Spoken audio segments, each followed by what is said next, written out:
adanya sebuah proses kehidupan, ya, tentu ada pula sebuah proses perkawinan maupun kematian, ya.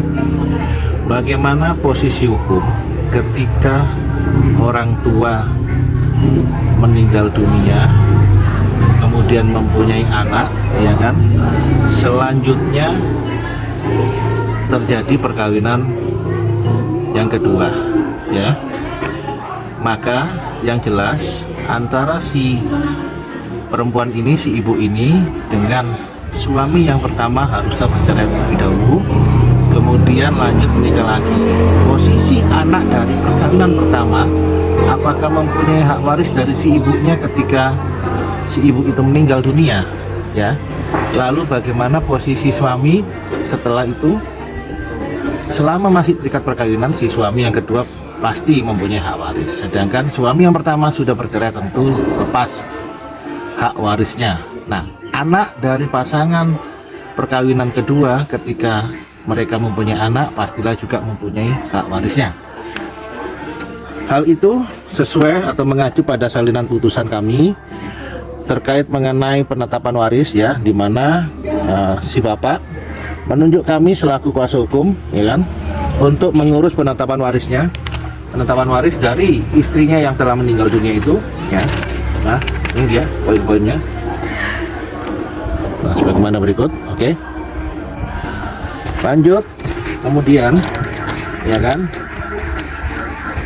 Nah, tentu harus kita sebutkan semua alurnya dalam permohonan. Oke.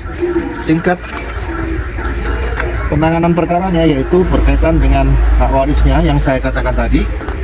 Bagaimana bunyi isi putusannya? Pasti, ya, putusannya menetapkan pemohon atau suami yang kedua ini, ya, sebagai ahli waris.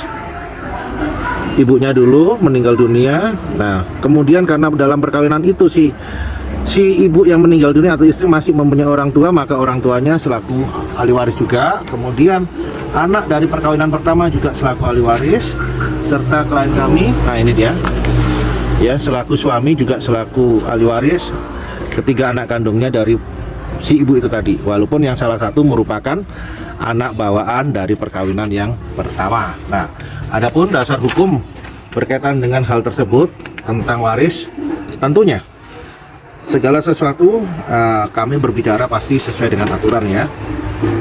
Nah, yang menjadi mekanisme atau aturan hukum yaitu pasal 174 ayat 2 kompilasi hukum Islam berbunyi, apabila semua ahli waris ada, maka yang berhak mendapatkan warisan adalah anak, ayah, ibu, janda atau duda, ya. Jadi ini karena ibu kandungnya masih ada dari si istri pemohon yang meninggal itu atau istri klien kami, maka tetap mendapatkan hak waris, ya kan, seperti itu. Oke.